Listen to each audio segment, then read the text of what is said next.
Today on the podcast, Conservative former parliamentary candidate Sean Houlston joins me today. Sean, welcome to the podcast. Thanks, Jamie. Really good to be here. Absolutely. Now, obviously, we had to go past some technical difficulties, but we're finally getting the podcast up and running, which is all good. So, of course, welcome to the podcast. Do you want to start us off then with, I suppose you are a politician, and have you always been involved in politics? Because I know early on you were born in Shropshire, and yes, politics always been surrounded in your life. No, so politics hasn't always been part of my life, to be honest, Jamie. So I was born in Shropshire, grew up in Telford. My dad works at a factory. My mum was a seamstress. Politics has never been something that I've grown up with in the house. We watch the news, and my parents always encouraged me to watch the news and to keep in touch with what's going on. But as far as politics is concerned, I never actually found out how my parents voted until I started getting involved in politics myself. So we really we weren't a political family, but I was aware of what was going on. It was actually what got me involved in politics and then the Conservative Party. I got in touch with my local councillor asking for a street sign to be fixed, and my councillor at the time was off sick, so I was put through to the leader of the Conservative group on the council, or now leader Conservative group on the council, and they sat me down and said, yeah, this is how it works, and I was just going through thinking, oh my gosh, why does a street sign have to go through a committee? I have to go through this process and that process, and why can we not just fix the street sign at the end of my road? So that was what motivated me then to think, well, why can't things be better? Why can't we change the way the system works? Why does there have to be a process and a procedure and bureaucracy for everything? And ever since then, I got involved with that political party, the Conservatives at the time. Ended up going to a few events, being part of the Young Conservatives there, and they trap you, don't they? These sort of, any group you go to, whether it's a social group or a political group, they tend to invite you to the next thing, and then years later, found myself obviously as a parliamentary candidate now. Well, we're obviously going to speak about that, but it's really interesting you spoke about just the street sign, because I know that people don't often understand local government and how and who understands what and what is spent where and who's in charge of all of that. So it's really interesting you mentioned that. But as we just mentioned there, you haven't always had an interest in politics, and I know that you were doing some sort of geography qualification at some point in your journey.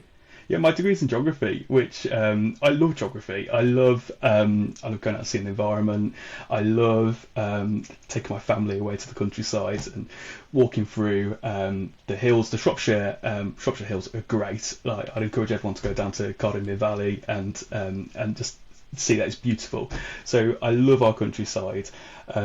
I also quite love the heritage as well. So I love our history. I love going to see castles and that sort of stuff. So it's all just, I just love the feeling of our sort of collective national history. But yeah, I studied geography at university, and that was, it was so interesting because I love that interface between people and the environment, and how people shape the environment, but also how the environment shapes people.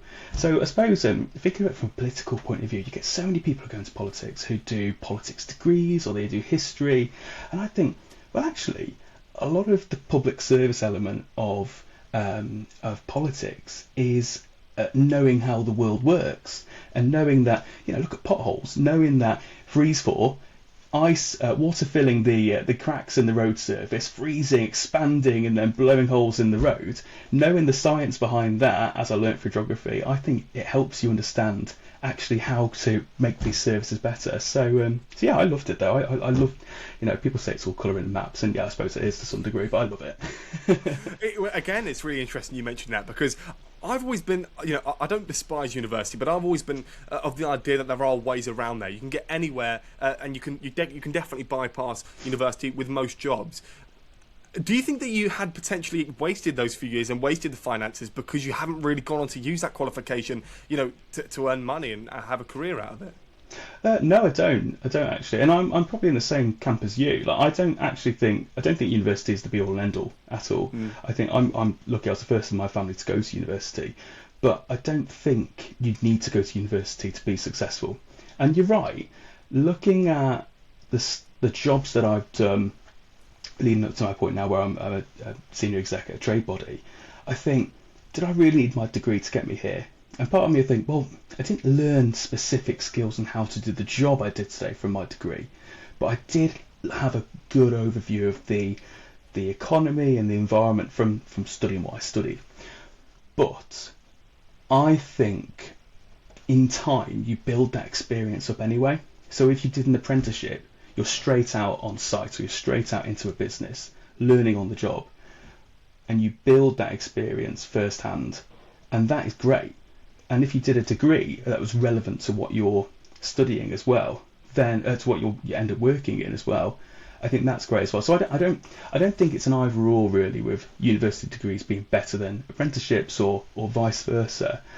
I do think there are some degrees that are quite a bit of a waste of taxpayers' money, and we've got to be realistic as well. The university system's heavily subsidised by taxpayers, and my degree personally was subsidised by the taxpayers, to which I now pay my student loan fees to. And I'm not going to complain about paying student loans, because I took the decision to go to university to spend that taxpayers' money on a degree. I worked hard to get there, so I'm not going to complain about the fact that I'm having to pay that back and pay a high rate of tax effectively back because I went to university. So I think that's my sort of stance on that. But ultimately, I think it's down to the person who's the individual who's choosing what career path they want to go down. People have often compared politics and football. Well, actually, people have said don't mix the two. But I suppose if you're starting on a blank canvas and let's just say you know football, you could say, it's easy to learn about it because you've learned about football in the past. But there's so much in politics that, sorry for my poor analogy there, but it's just politics is so broad and it's so diverse. And I suppose everyone who's ever been interested has always had to learn the ins and outs of it. And how did you learn the ins and outs of it? And when did you really start to progress? Because before running in these by-elections, you have had some experience behind the scenes. Yeah, so I was really lucky. I was office manager to an MP, and I spent the first couple of years of my career working as office manager to a chap called Edward Simpson, and I learnt so much from Edward. He was a fantastic local MP, but also had the skill set that you need to be a minister, and he was a former children's minister, pushed through so many reforms with adoption and childcare, and then exclusions as well, which I later went down the route of becoming a school governor, and I'm now involved in the trust, and exclusions have been at the heart of what I've been doing in that role. So I was really fortunate to have a mentor in Edward, who I watched over the years that I was involved with supporting him, and I followed the way he worked, the way he engaged with constituents, the way he was able to bring in different organisations, bodies and people to affect change. Because the reality is that if you're an MP, you've actually not got a lot of individual power. Your power is in bringing people together.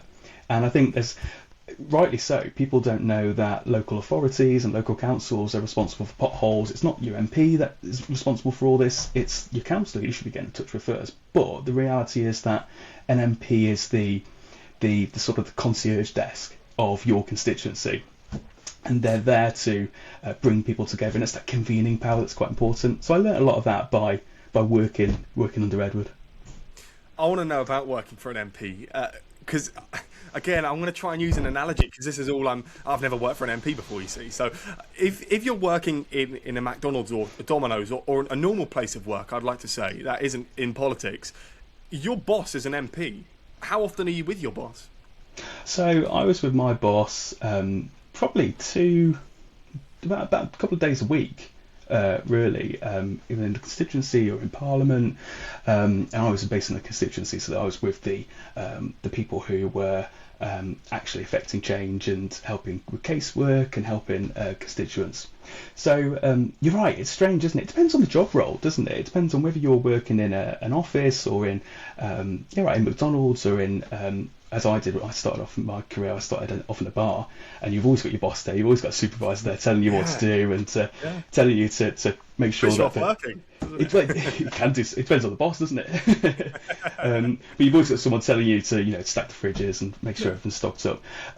But I think the great thing about the MP I worked for specifically was there was the Timpson management mantra, where effectively you bring in good people or people you can rely on and trust, and you make it clear what the goal is, what you're trying to do, what the vision is, and you trust your people to get on with the job that they want to do. And I think regardless of whether it's an MP or whatever setting you're in, I think that's probably the best management strategy to have. You've got to bring in the right people first. That's the core there. But behind the scenes, again, people are not aware of what the roles are. So what are the roles behind the scenes for an MP? Can it change? Can it be different per MP? It can. So some MPs have a lot of staff members down in Westminster who will advise on research, and they'll effectively run their office out of Westminster. And that's fine if that MP wants to do that, and it suits their role and what they're trying to achieve. So, for example, if you were an MP who was very meticulous on legislation, and you really want to make sure that you had a research role and played a role in amending legislation, then you might want to weight your team more towards that Westminster side. But if you were a new MP in particular who wanted to establish themselves more in the constituency and build up a local profile, particularly in those years of being able to deliver more in the area, then you probably weight your team more to the constituency side, and you make sure that you were, like I say, that sort of front office, that concierge desk, that front desk of the local town or the rural area that you represent. So it depends on which way the MP wants to weight the work they're trying to do. But you've got an office manager, you've got caseworkers who help constituents with cases themselves. So they'll come in, they'll ask for help with benefits, or with the council, or with any tax issues, and basically anything to do with the government they will come in and ask for your help with. And then in Westminster itself, you've got parliamentary assistants, you've got researchers, you've got communications teams as well. So yeah, there's quite a diverse mix of different roles that support members of Parliament. And I suppose now with social media, people are now looking towards the social media aspect and trying to get photographers or social media managers, perhaps. During the invasion of Ukraine, obviously the Conservative Party really took the lead in supporting them. And you've been involved in that behind the scenes as well. Could you talk to me about the work you've been doing for supporting Homes for Ukraine? Yeah, so when I was based in the constituency, that programme was very much in its infancy, and we were trying to effectively be that front office of the Homes for Ukraine scheme. So in my role, in the team's role, supporting local constituents and supporting refugees from the Ukraine war, we were very much that link between the Home Office and the constituency and the constituents who wanted to help these refugees. So we played quite a key role in getting there. And I was nominated for a Staffer of the Year award through that. I didn't quite get it, and I'm not bitter at all. But we did a lot of good work there, which was really important. But it involved, Jamie, really sort of understanding a lot of the guidance out there. And there's a lot of reading involved in these sort of jobs. You've got to really know what is available to people out there, what support is out there, what the rules as well, because there are quite a lot of rules, particularly around pets. I found that people wanted to bring their pets over, so you had to make sure they had the right jabs and they were right breeds, even particularly of dogs. So it was quite a complex and really fast changing situation that we were all in, particularly as staffers, trying to help that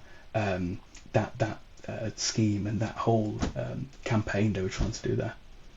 In 2019, behind the scenes, again, people don't quite know that in their local constituency there's several parties that are running these operations. 2019, you were the general election campaign manager for the party.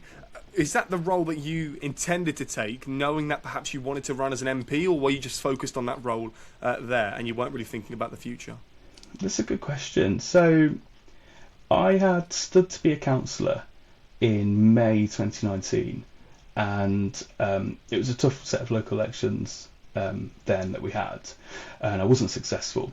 And I think that was the first time I ever stood, and I think now I've learnt so much about how to communicate better with voters and how to really talk to them about key issues that affecting them. And I think I've learned so much since then. But by the time the 2019 general election came around, again I was approached by Edward and then went on to join his team to support the running of his campaign. I loved it. I love campaigning. I love getting out there and speaking to people and knocking on doors and organising people. I am such I wouldn't say administrator then, but I love organising stuff. I love coordinating campaigns and coordinating people. It's a bit like a war room really, where you can have a sort of map on the table and so on. We need to push people over there and put people over there, and I love that sort of stuff. And that's quite a key part of campaigning is making sure that your resources are put in effectively in places, but also make sure that you're talking about the right things that matter to people, where people then build that trust for you, that you'll then deliver on the promises that your MP, your politician you're working with has set out. So I loved that era as well. And 2019 was great because we had the Conservative Party landslide, Boris came in, we delivered on Brexit, but then of course the pandemic hit, and that was just overall a really tough time, quite a strange time in politics as well. In the run-up to a general election, obviously, there's several people across all these parties away from their jobs. A lot of these people are doing this as, well, all of them are, away from their full-time job. So for you to be the campaign manager and really try and get this MP elected, what was that like to work around your full-time job? And what are the most important things that if someone was to do this job, they should know? So I was actually in university at the time. And I was in I think I was in my final year of university. So I was doing my degree. I was working at that point as a concierge in a local hotel in Cheshire, in Cranage. I loved that job as well. And then I was also doing this part time as well. So I was looking back on it, I don't know how I sort of spread myself so thin. I'm a bit of a workaholic, as my family will vouch for. But I loved I just loved it all. I loved doing all this sort of stuff, and I found that I was doing my sort of university work in the day, preparing for exams and preparing my coursework then. And then on the Saturday mornings, I was at the hotel. On Sundays as well, I was at the hotel, supporting with events and helping guests, and we were doing weddings there. And then all the weekday afternoons and evenings, and the Saturday evenings and the Sunday evenings, I was doing the campaigning.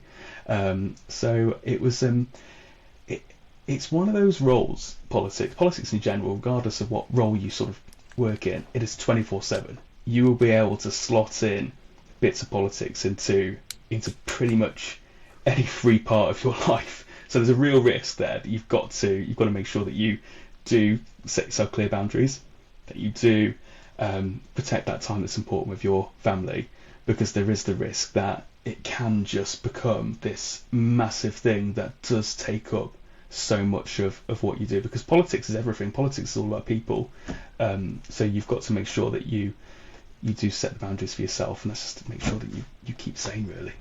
And that's a really important thing to advocate for as well, because I often think that I'm a workaholic, and blimey, it's too many things get in the way of you in 24 hours, and I suppose it's really important to just take that step back. On a general election night, I've never been privileged enough to be in the full throttle of it. Hopefully at the next one, touch wood, I will be. What's it like on election night to be part of the team that is hopefully going to get a candidate elected?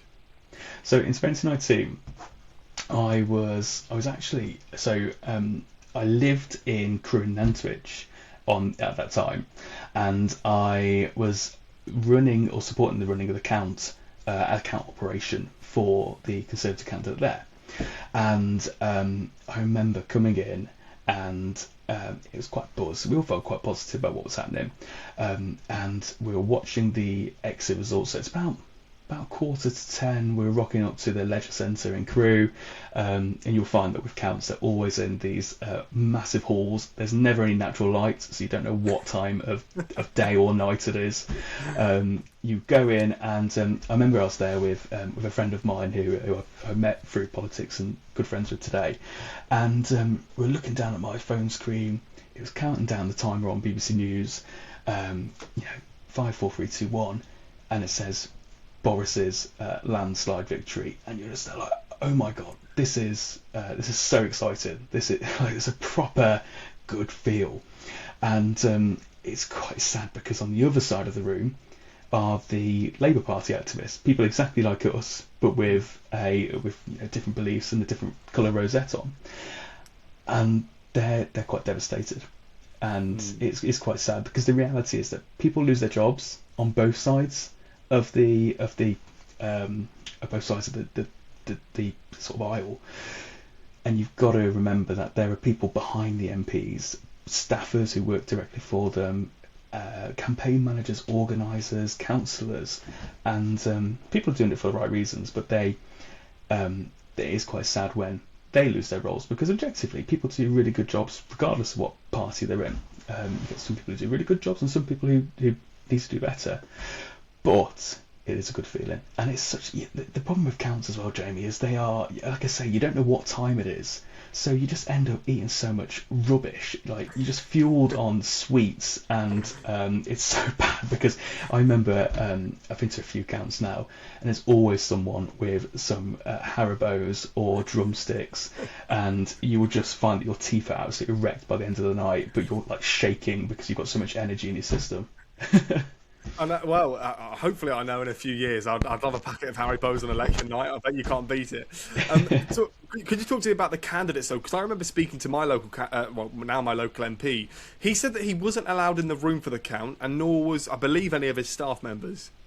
I don't think so, no. So you have something called counting agents. So you can, you've got your main election agent, who's responsible for running the campaign finances, and they are the named person who deals with that campaign administration that gets you onto the ballot paper. And then when it comes to the count, the agent appoints people called counting agents, and there's usually about 10 of them that you can have from the membership. They can be anyone you like. So they don't have to be party members, they can be family members of the candidates.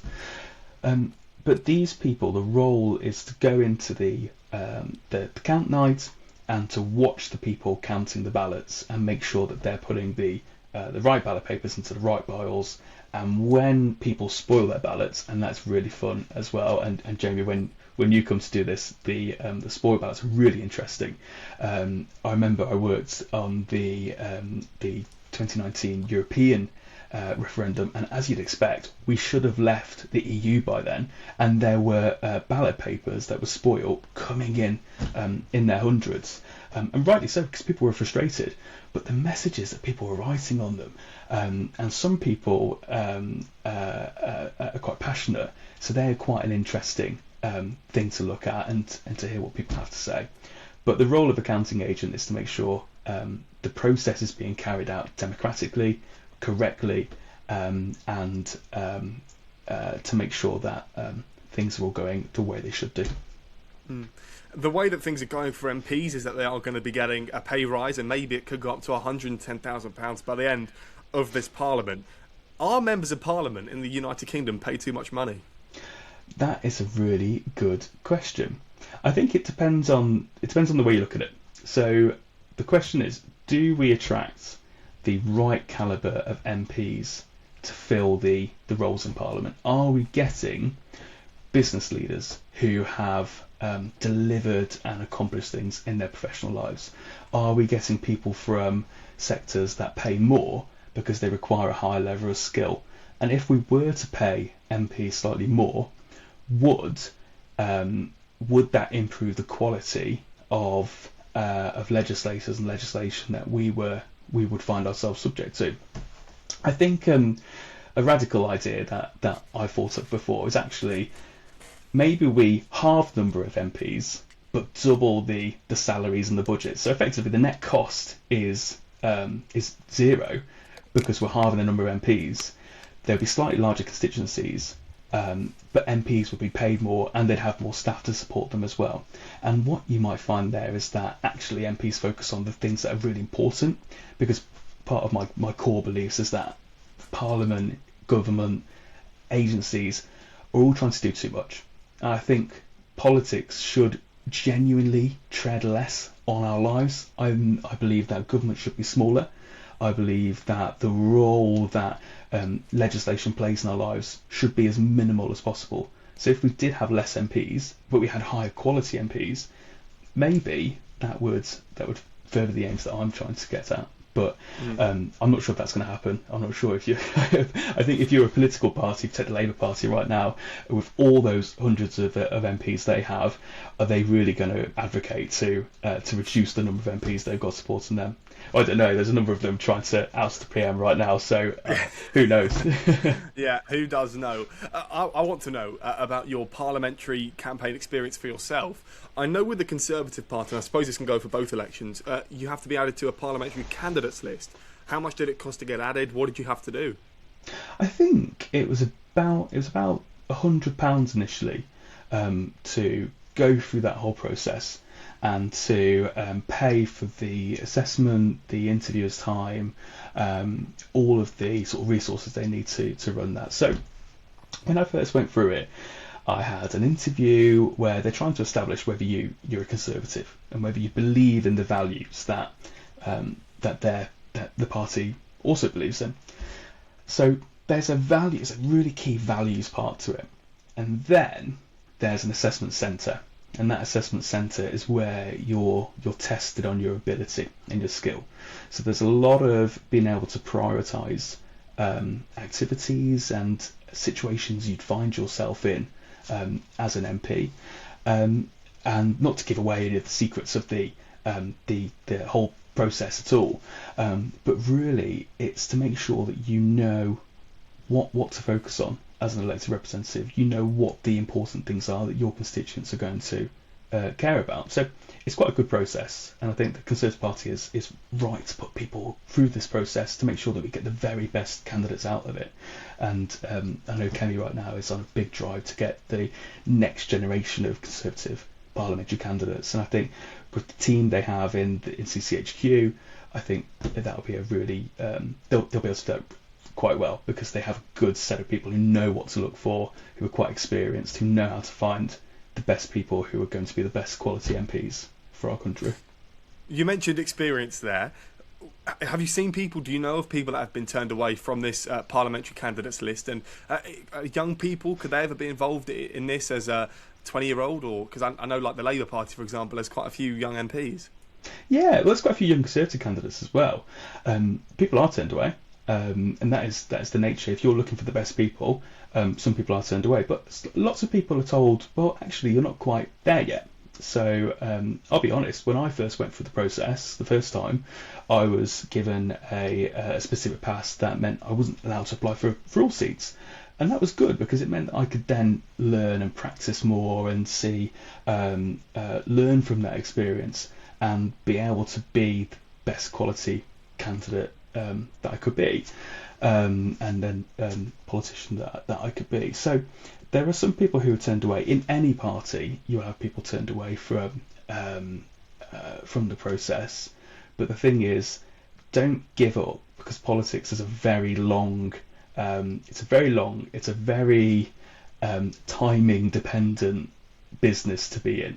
So it depends on timing. It depends on getting yourself out there, being visible, not just going out there, knocking doors and seeing people, but having a core set of values and actually focus on what you want to deliver for the people you're trying to represent.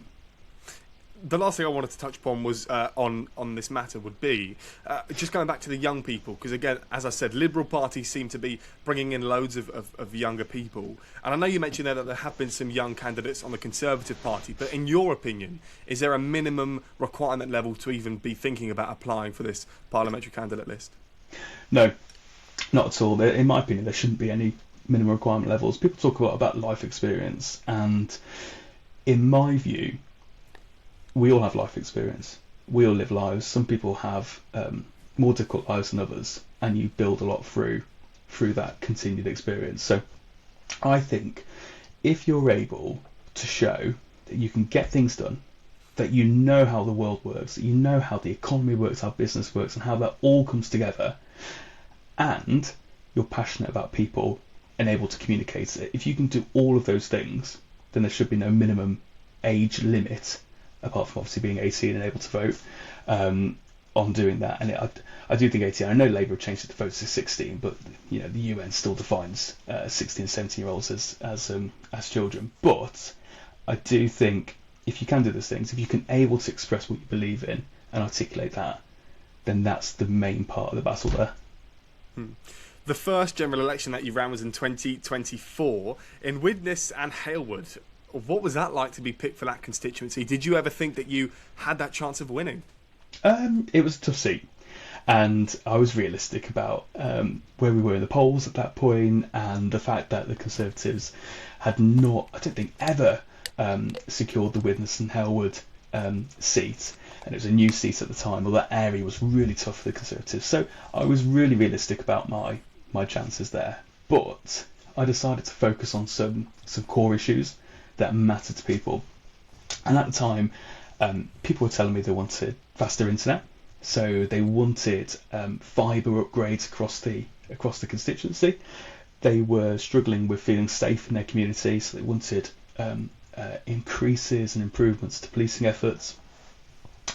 And people generally wanted better education there. And as I said before, an MP's role is not to go around dictating or appointing people. It's very much a convening role. So during that campaign, I wanted to spread awareness of these issues, engage with the members of the Conservative Party there, bring them up, empower them, support them to then carry on the campaigning that we started in that general election, and to carry on talking about those issues that I first raised in the general election campaign. So I used it as a chance to really talk about those key local issues that people were telling me on the doorsteps, and hope that the council, the MP, the local authorities there would take that on and act with it. And I think since 2024 they've had some significant investments in fibre as well, and doing a podcast through streaming like this, that having good fibre is a major benefit, although mine doesn't seem to be doing that well today. Well, yes, unfortunately that was the case earlier on. But when you are running a campaign, I suppose it helps that you are a local boy, a local woman. What does it mean for you when you're not running in your local home backyard? So I live in Cheshire, and Widnes and Halewood is in the Cheshire area, so I felt like I was, as someone who I live in South Cheshire, as someone who knows about what's going on in the county, I felt that I had a good level of locality to be able to run in these places, represent local people who are Cheshire people like me. I think it's important to. I think it's interesting, isn't it, that debate around should an MP live in their area and be local. And I think you should live in the area if you're elected as the MP. I think you should be accessible. You should be present. You should be, going to the local corner shop, getting in your milk and your newspaper, talking to people in the street who recognise you and know you and want to engage with you, and being a visible, active, present local MP. I think though there are some people who will literally travel around the country to stand in seats. It's not particularly my style. I have a young family. I don't want to go out and be the MP in Scotland, for example. I'd love to be a representative in my local area. But I think that local presence is really key, and being able to know people. You can't beat building up a network of people who you know and having experience in take my case for example. I've been a charity trustee for a hospice in Cheshire. I sit on a multi-academy trust in Cheshire. I sit on the board of the largest construction agricultural college in Cheshire, and I work in Cheshire too. So I think there's a real value of being local, know what's going on, being able to scroll through Facebook and see what's the local news, and it's actually happening down the road from you. So I think there's a real value in that. But when you are running, and let's say you are that person who's going up to Scotland or going down to Gloucester or wherever it may be, who subsidises that, or is it yourself? It's a lot of cost on yourself as a candidate. I was really fortunate during the Runcorn Hounslow by-election to I took a sabbatical from my job, And that month of pay that I missed, I was supported by the foundation who helped me cover expenses and cover that missed income that I had. So I was really fortunate to have that to support me on that journey. And I always appreciate the foundation for what they did there. But there's still a lot of costs. There's a lot of driving around, doing a lot of mileage. There's a lot of making sure that you've got shoes, and it sounds crazy, but you do wear through shoes like there's no tomorrow. During the by-election, I put a picture on Instagram of me holding my trainers with a massive hole in the bottom of them. So do remember, you will go through lots of pairs of shoes if you're doing it right. If you're speaking to enough people, you'll wear out your shoes. But there's also a lot of going out, and because you're not at home, you're not sat at the table having dinner like you normally would. There's a lot of spending money on meal deals from the co-op, which is so funny because you can actually get quite fit during campaigns. And I lost a bit of weight during the Runcorn and Helsby by-election, but probably not as much as I thought I would, because I was having these sausage and egg meal deals from the co-op nearly every day. Well, I know as someone with bad feet, that these elections are going to be quite something on them for sure.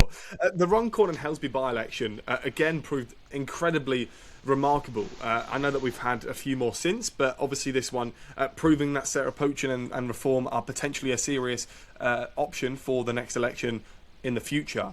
To lose to the Reform Party must have been a kick in the teeth to know that if they weren't there and these elections were held maybe a few years prior, that the Conservatives would have had a pretty good chance, although it was held in a really strong Labour stronghold. I think with that, I was realistic, but we had come third in the seat of the general election in 2024. So it would have been a real feat to not only overtake Reform, who were in second place, but to also overtake Labour as well. So it would have been a major accomplishment if we had done that. However, at a time where we just lost the worst general election defeat we'd ever had, or one of the worst we'd ever had, to be on just over 100 MPs, to effectively not have at that point the plan that Kemi has now, because Kemi had only been leader for a few months by the time that by-election come around, and she was doing a lot of the groundwork to make sure we were ready, not just for the local elections, but then the general election down the line as well. So there was a lot of work that had to be done, and we were all realistic about that as well. But in that by-election, the key task for me was to give Conservatives a chance to vote Conservative, to make sure that we held our deposit, we put a solid effort in, we showed people what Conservative values mean, because we didn't have many policies to campaign on that time. What I could rely on, and this is the important thing as well in politics, you need to have a solid foundation of values that you believe in and you stand on. So I was campaigning for lower tax, for smaller government, for getting the basics right in the public services that we rely on. So I wasn't going around on double-decker buses like some of my Reform opponents were, but that campaign for us was all about being credible and showing those early signs of rebuilding the public's trust. And I think we did that. And obviously Sarah Pochen won that election, and it gave Reform fuel in the stomach, I'd say. What's your opinions on Sarah Pochen? I know that all MPs come under scrutiny, but what's your opinion on her? Do you know what? I actually like her. And I personally, I do like her. I think she says some things that are not quite clumsy and are actually not the right thing. But I've known Sarah for quite a few years, and when she was a Conservative, she left the Conservative Party to go and join Reform. But I've known her when she was a Conservative councillor, and my opinion is I get on with her as well. And I think it's important in politics to get on with everyone.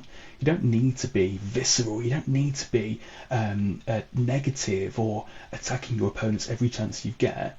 You can criticise them where you think they've got it wrong and where you think they believe in the wrong things, and make it clear what you think the right action or the right response would be. But at the end of the day, we're all here to improve the country and to improve our communities and to make sure we're representing the same people in the best way we can. So I think it's important to have constructive relationships with people, even if you don't fully agree with them. I think it's really important that once you participate in an election, win or lose, you've got to have some downtime after that, and it might depend on whether you were expected to win and you didn't. At both elections, after unfortunately losing and coming third, what did you do after the election in the next few days and weeks, or did you have to go straight back to work? That's a good question. I went straight back to work. So actually, I remember it was a Thursday, and the count finished at, I think it was about 6 o'clock in the morning. I remember driving back over the Mersey Gateway Bridge and back home, and it was because the result, the count was in Widnes over the water, where the seat that I previously stood in, which was a blast from the past. It was quite a lot of nostalgia being back there for a second time in less than a year, drove back home, and I just go straight back to my wife and give her a big hug and return back to normality. But it's quite hard because you're a bit like a flywheel, so you're spinning and spinning and spinning. You're constantly, you build up that energy, and it is hard to just stop like that because you're constantly doing things. You're constantly talking to people. During that campaign, I was out talking to people on the doorsteps. I was doing media interviews every other day, and you do build up that momentum, and then all of a sudden it just stops. And I got back home, and I'll be honest, I went straight to sleep, straight to bed, and I think I slept for about 18 hours after that. So you do need your sleep. And do you know what's funny as well? I haven't told anyone this, but I was completely in a deep sleep, and my phone starts ringing. And it's actually Kevin Badenoch calling me personally, saying, thank you so much for what you did. And it was a bit of a blur because I was that knackered and that tired that I can't even remember if I sort of answered the phone with hello. It might have been like a few sounds down the microphone. So that was surreal. So those weeks though after the by-election, it was really interesting. I went back into work full time. Back to the office. My role involves representing construction businesses and SMEs and contractors. So I was actually had to go down to London, and again, this is another coincidence. Who do I see getting on the train in London? Is Sarah Poacham. So we're chatting, and like I say, we get on. And we were talking about, I congratulated her again and said, best of luck for the future. And that was strange timing too. But it was a bit of I had to sort of get myself back into the groove of the 9 to 5 over the course of a couple of weeks. My wife at the time was pregnant. During the by-election campaign, my wife was pregnant, and by August, my son Henry came along. So it was making sure that post by-election that I actually put the time in then to prioritise my family and make sure that I made up for the days and the hours and the missed dinners at the table that I had at that point. And then a few months later, I'm in the baby cocoon and having to put up with all that. So don't ask me what's harder though, because I won't tell you. I wanted to know just a tiny bit more about. So you're selected as a parliamentary candidate for the Tories, but then once you apply for this seat, wherever it might be. Firstly, is it like an interactive map? How do you select where you want to apply?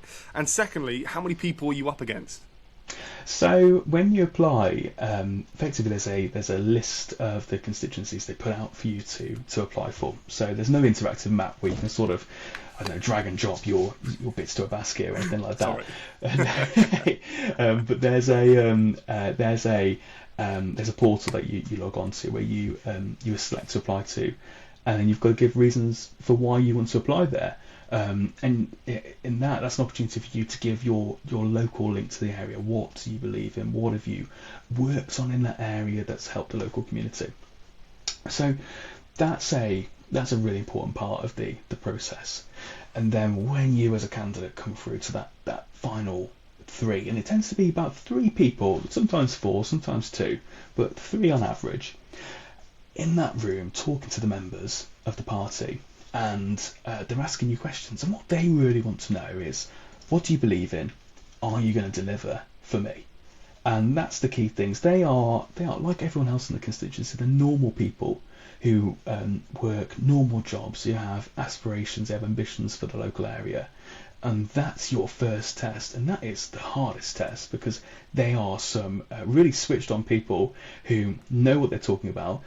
If you get the name of a street wrong, or you're talking about the wrong phone box, they will call you out on it. So you've got to know your stuff, and because they, as Conservative Party members, are some of the most capable people out there, who will really put you through your paces.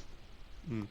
The last question I have is, obviously there has been a few unlucky election defeats, unfortunately yet to win one. You know what's coming in the next election. Are you going to be standing, and where do you hope to stand if so?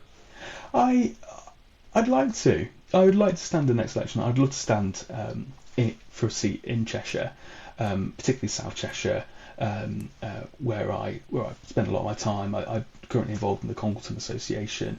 I think it's a beautiful part of the world. Cheshire, and then North Shropshire, where I'm from, where I grew up. This part of the world is fantastic. I feel like I know about the issues that are happening here, and I can really take those issues, represent people to the best of my ability.